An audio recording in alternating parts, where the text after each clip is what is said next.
Opa, vamos lá então para a segunda aula de refração e de fundamentos de refração.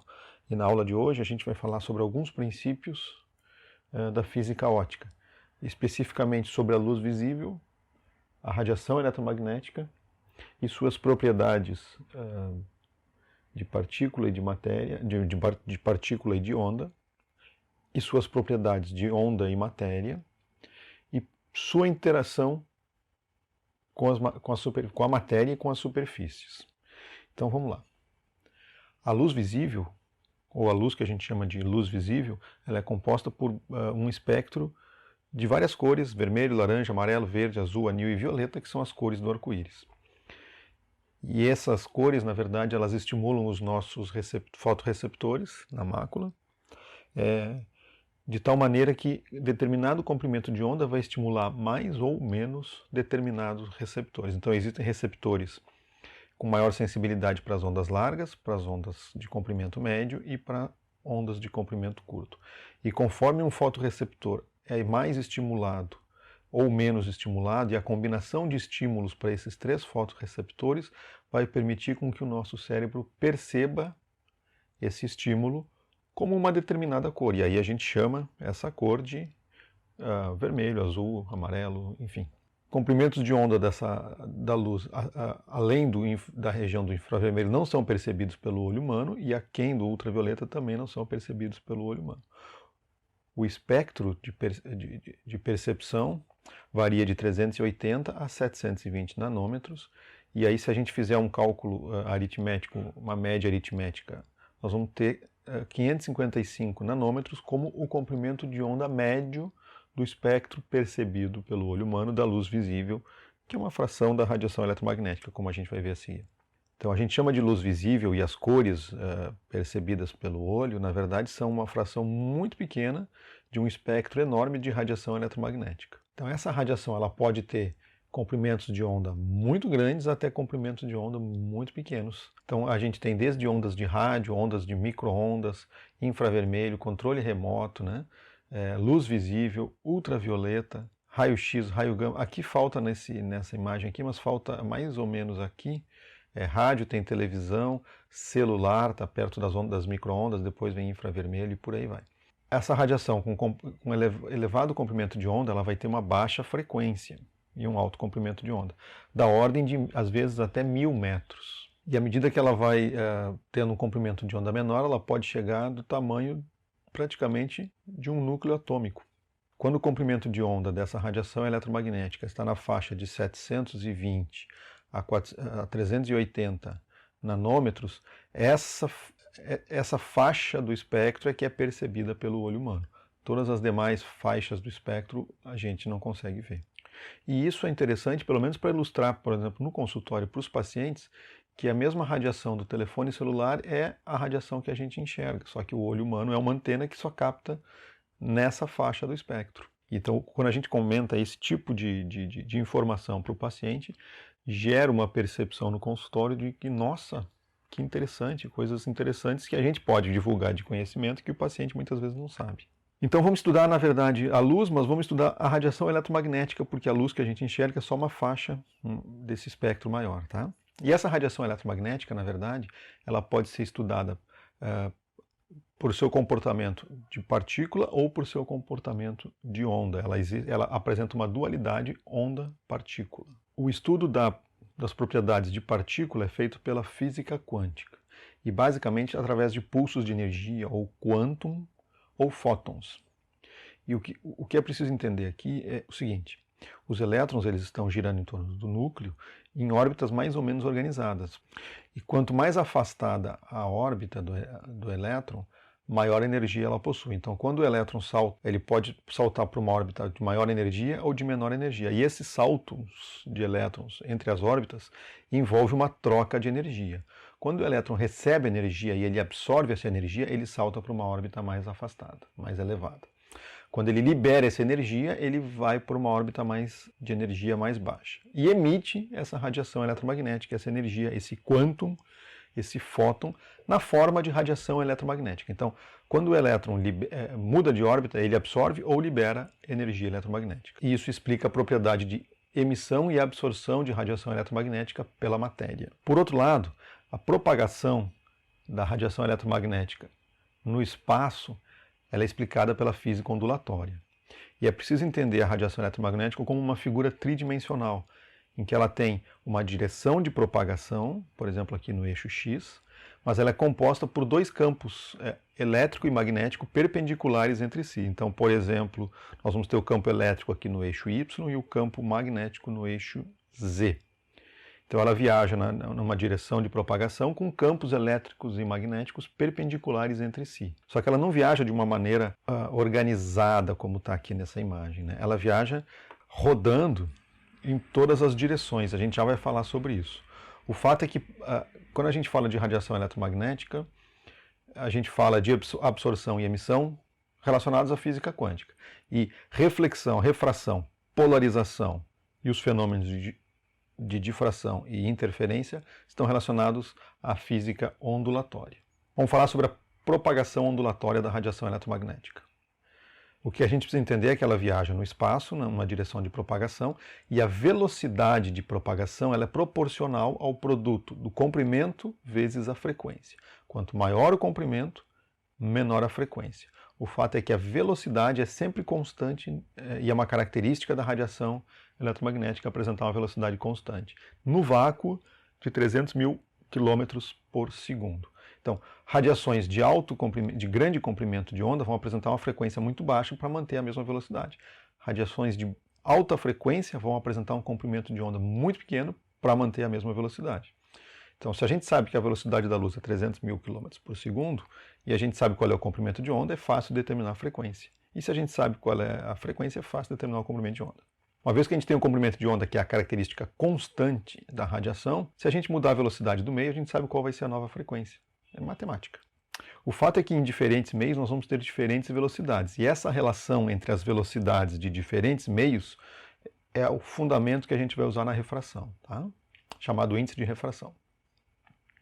Agora, quando a velocidade diminui, o que muda não é o comprimento de onda, é a frequência.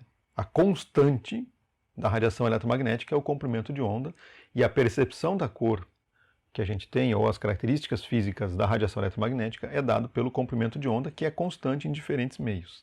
A gente precisa entender, então, o que é o conceito de densidade óptica. Se a gente pensar na velocidade de propagação da radiação eletromagnética ou da luz no vácuo, ela não encontra nenhum obstáculo, porque o meio é de zero densidade óptica. À medida que a gente vai colocando mais partículas que interferem com a radiação eletromagnética, a gente vai ter meios de alta densidade óptica e a radiação, para atravessar esse meio de alta densidade óptica, ela vai levar mais tempo e, portanto, distância e tempo vão me dar velocidade. Quanto maior a distância no mesmo tempo, quanto maior o tempo na mesma distância, menor a velocidade. Então, meios de alta densidade óptica vão apresentar baixa velocidade da radiação.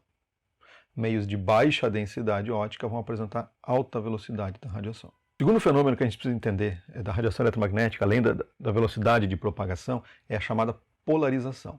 E a polarização tem que ser entendida da seguinte forma. Primeiro, é preciso saber que a direção de propagação ela é linear. E ortogonal à direção de propagação, nós vamos ter os eixos elétrico e magnético perpendiculares entre si. Só que eles não são organizadinhos assim como estão na figura. E eles ficam girando de maneira muito aleatória. De modo que se eu olhar de frente, eu vou ver a radiação eletromagnética com seus eixos elétricos, por exemplo, em todas as direções, não a 90 ou a 180 extremamente organizado.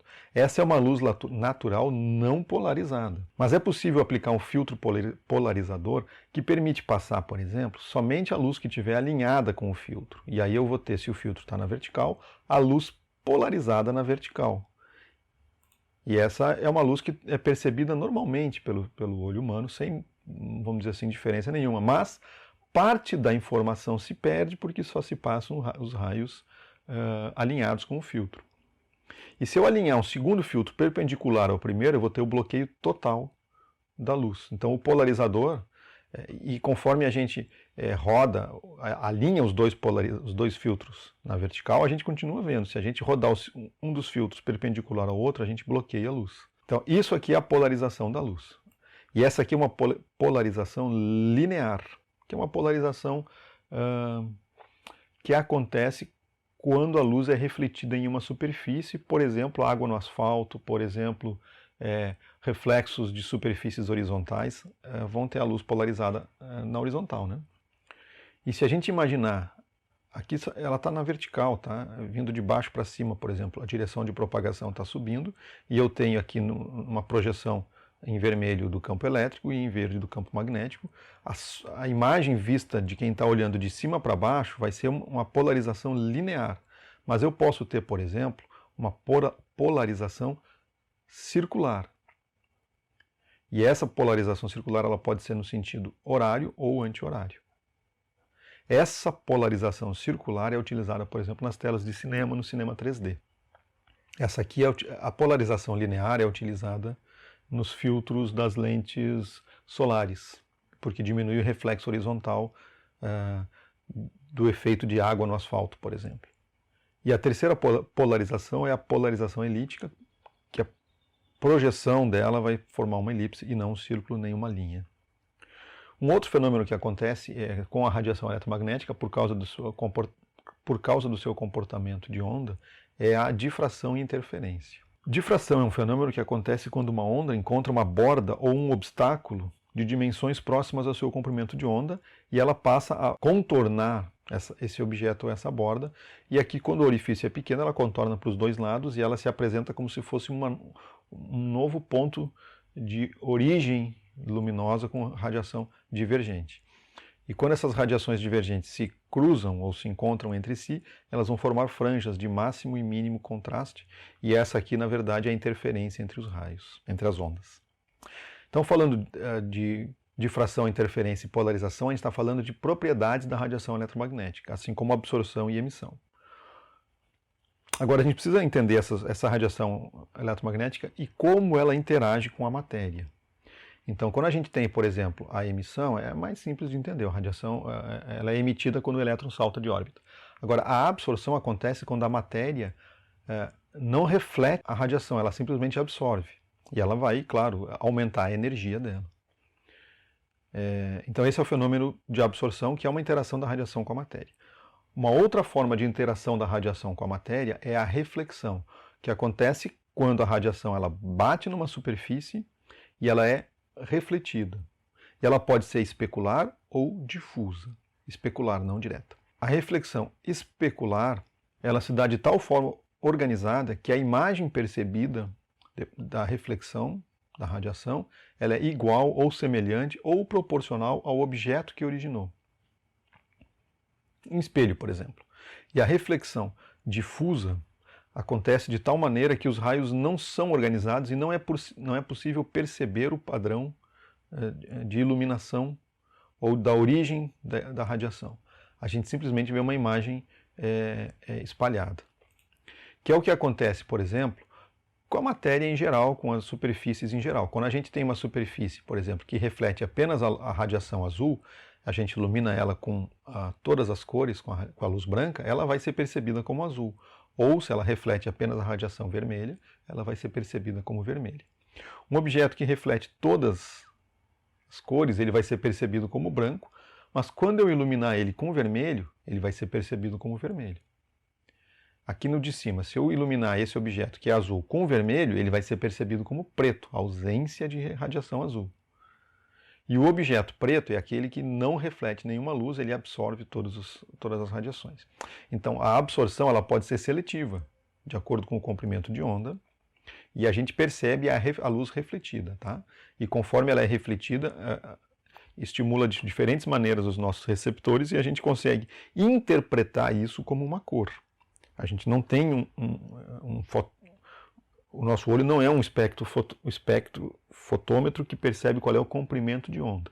E sim, a gente tem os fotorreceptores estimulados e esse estímulo gera uma sensação cortical que a gente chama de cor.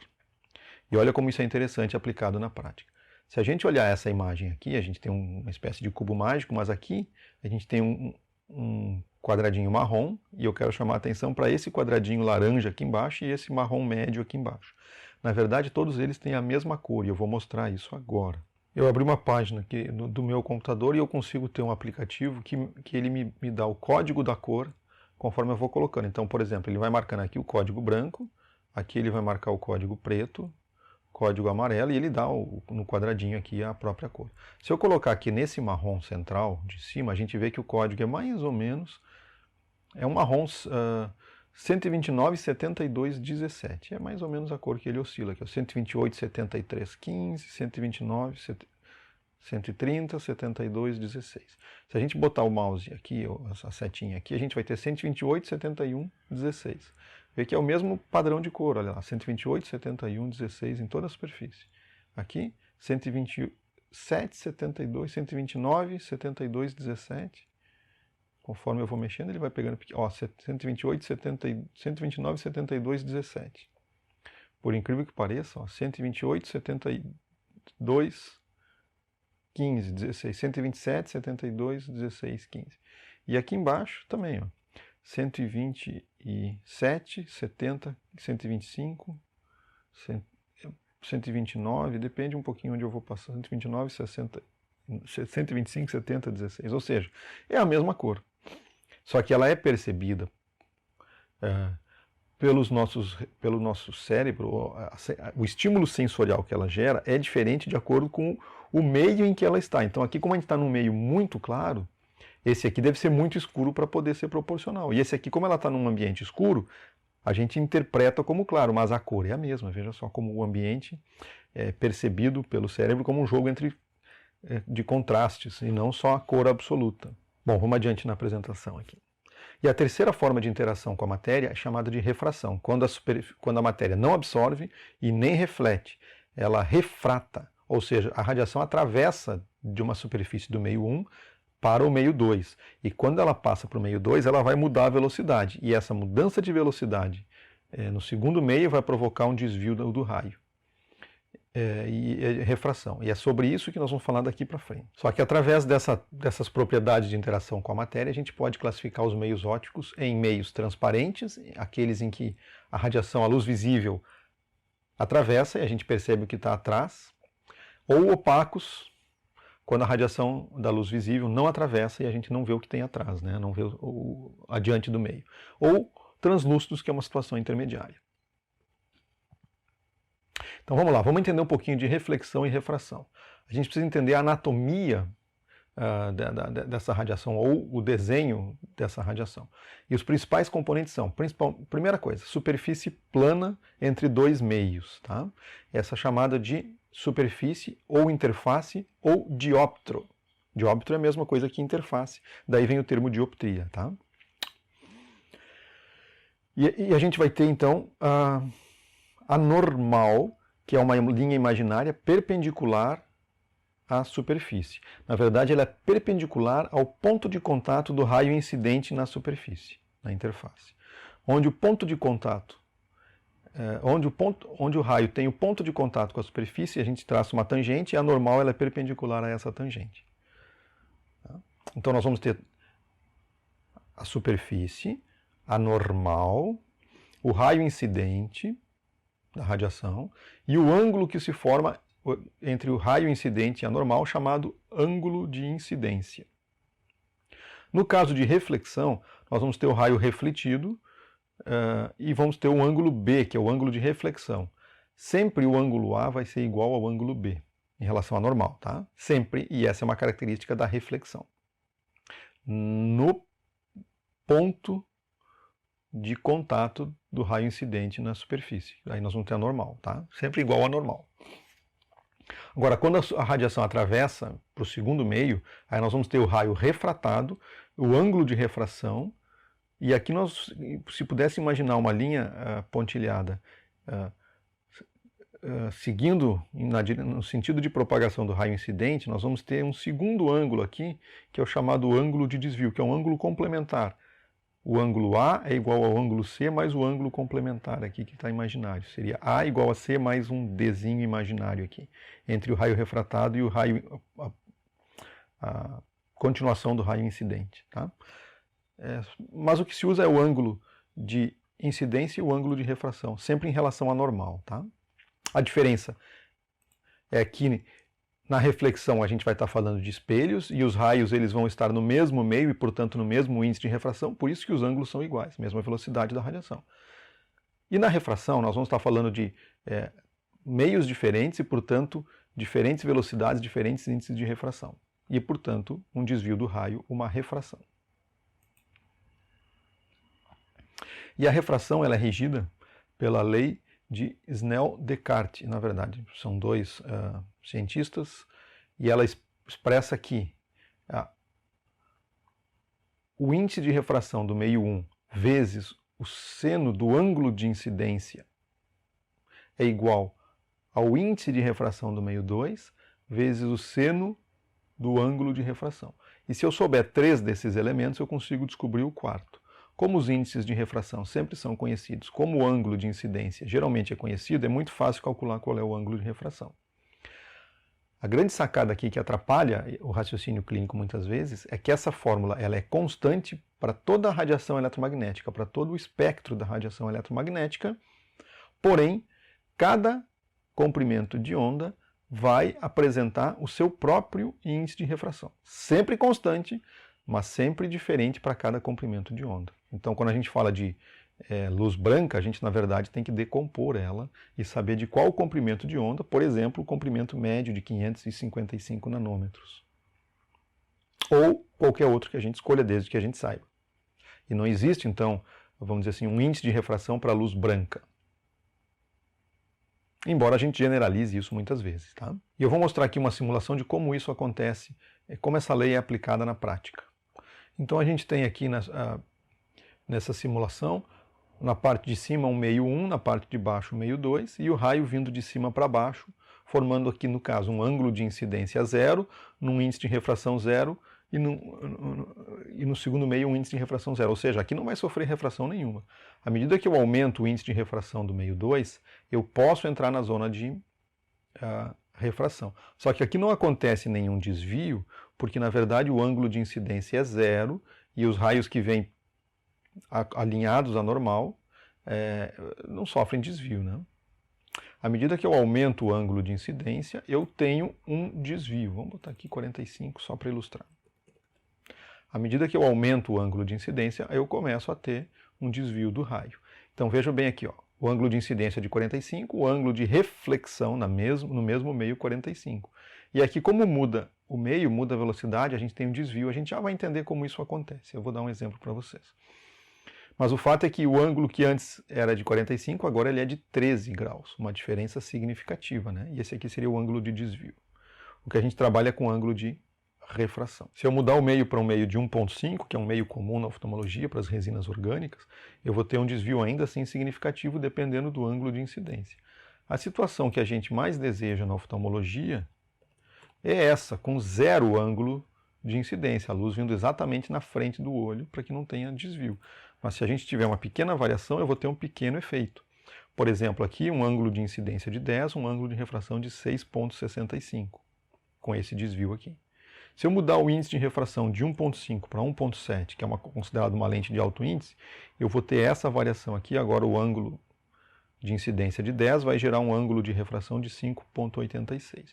O que parece pouca diferença, na verdade, vai resultar aqui à esquerda com índice de 1,5, aqui à direita com índice de 1,7, numa diferença de aproximadamente 13%. O que significa que uma lente de 1,7 é cerca de 13%, claro que depende do ângulo de incidência, mas ela é cerca de 13% mais eficiente. Então são pequenas mudanças no índice de refração que a gente consegue bons resultados na prática clínica, tá? Em eficiência na refração. Aqui é para a gente entender como é que a densidade óptica interfere na velocidade da luz e como é que isso gera um desvio do raio, tá? A maneira mais fácil de entender isso é imaginando um carro vindo em alta velocidade no asfalto ou num meio de baixa densidade e de repente ele muda de velocidade porque ele entra num meio de maior densidade óptica ou, por exemplo, do asfalto para uma pista molhada. Se o carro entrar de frente, ele vai reduzir a velocidade simultaneamente na roda direita dianteira e esquerda dianteira ao mesmo tempo. Então, a velocidade do carro vai diminuir de maneira simétrica. Agora, se o carro entrar de lado, no meio, a primeira roda dianteira direita aqui, quando ela mudar por um meio de maior densidade óptica, ela vai girar em menor velocidade. Enquanto a roda da esquerda, ela vai por algum momento girar numa velocidade mais rápida. Então vai ter numa parte do trajeto, uma roda vai girar lenta e uma outra roda vai girar rápida. E isso vai provocar um desvio em direção à normal, claro, porque a roda da esquerda vai estar girando tão mais rápido que vai fazer o carro virar para a direita. Então se a gente entrar de lado, e quanto mais de lado a gente entrar, maior vai ser o desvio sofrido. Matematicamente é possível calcular, sabendo as velocidades e sabendo qual é a inclinação, qual o ângulo de incidência e qual o ângulo de refração. Essa é a fórmula, através desses cálculos matemáticos de trigonometria, que o Snell e o Descartes chegaram à fórmula que eu apresentei para vocês. O fato é que a gente não vai precisar de tudo isso, basta a gente saber o índice de refração de um meio e de outro. Tá? E o que é o índice de refração, afinal? É uma relação entre a velocidade da luz num determinado meio e no vácuo. A gente sabe que para o mesmo meio, a gente vai ter índices de refrações diferentes para cada comprimento de onda, de maneira que o menor comprimento de onda sofre mais refração, como está ilustrado aqui no slide. Tá? Mas, para aquele comprimento de onda, para aquele meio, a gente vai ter sempre o mesmo índice de refração. Quanto maior a densidade, maior o índice de refração e menor a velocidade da luz naquele meio. Então a relação entre a velocidade da luz no vácuo e no ar é de 1, portanto a gente pode usar também o ar como sendo velocidade máxima, tá? Embora haja uma pequena diferença. Agora o índice de refração da água é de 1,33, ou seja, na água a luz viaja a 200 mil km por segundo, se a gente fosse colocar isso na fórmula. E no diamante, por curiosidade, é 2,42. O que nos importa aqui é que o índice de refração nos materiais utilizados na prática oftalmológica são esses. O feijão com arroz da oftalmologia, lentes orgânicas, tem um índice de refração de 1,499, 1,5. Essa é a refração, esse é o índice de refração 1,55. Esse é o índice de refração padrão ouro da oftalmologia, contra a qual tudo vai ser comparado. Aí nós vamos ter o grupo das lentes de alto índice, aqui com o Stiles, que é um nome comercial, mas tem outros, tem 1,67, tem o NPU, e os índices de refração vão de 1,67 até 1,7, 1,74, existem algumas lentes que têm. Então são lentes que têm alta eficiência óptica, capacidade de fazer muita refração com pouco material. São lentes muito mais finas, muito mais estéticas, tá? É a grande vantagem do grupo das lentes de alto índice, qualidade e espessura fina.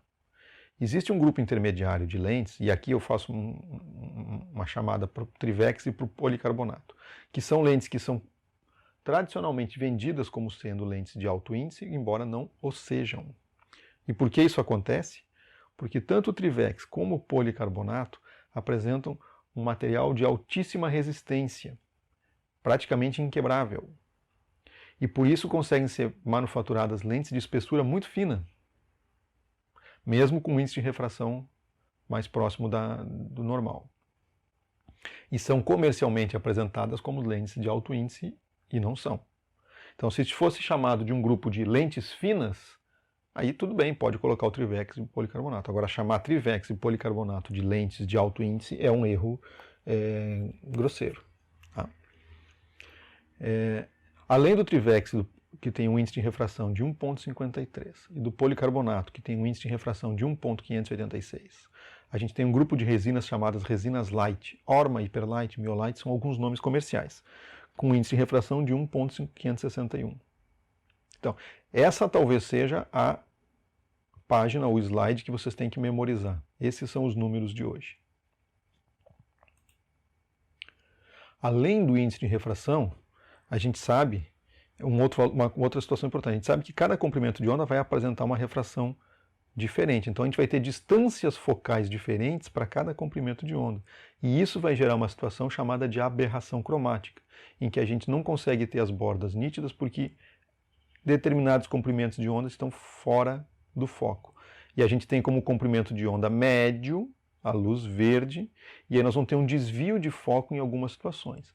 E isso é compensado pelos fabricantes de lentes com filtros E aí isso os fotógrafos usam bastante, mas os fabricantes de lentes oftálmicas também se beneficiam desse conhecimento, fazendo filtros cromáticos. Então nós vamos ter uma lente, por exemplo, acromática, em que ela vai compensar o desvio de refração de foco do azul e do vermelho, e outras variações, tá? E essa característica de diferentes focos para diferentes comprimentos de onda é uma característica do material da lente e é compensada pelos filtros.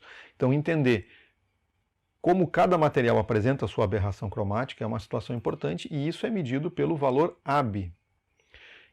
E o valor AB tem essa fórmula, não interessa muito na prática, só por curiosidade, são esses índices de refração nesses comprimentos de onda, aplicados dessa maneira, vai resultar num número que é uma medida de qual a dispersão cromática ou qual a aberração cromática de cada material. Quando a gente falar sobre os tipos de materiais, a gente vai especificar qual o valor de cada um, mas o fato é o seguinte, eles podem ser classificados em valores AB baixo, ou seja, alta dispersão cromática, ou seja, é ruim, valores AB médio e valores AB alto. O olho humano apresenta um valor de 43, ou seja, de 43 para cima não é percebido como diferente para o olho humano, não há vantagens em utilizar uma em relação à outra acima de 43. Abaixo de 43 a gente começa a ter percepção da dispersão cromática, o que gera um certo desconforto para pacientes com exigência visual maior. Então, dependendo do perfil do paciente, a gente pode sim restringir um determinado material baseado no valor AB, por exemplo. E por hoje é isso. A gente falou nessa aula sobre a radiação eletromagnética, suas propriedades de partícula e de onda, e as interações da radiação eletromagnética com a matéria, focado principalmente nos fundamentos que são relevantes para a prática oftalmológica. E assim a gente termina a aula de hoje.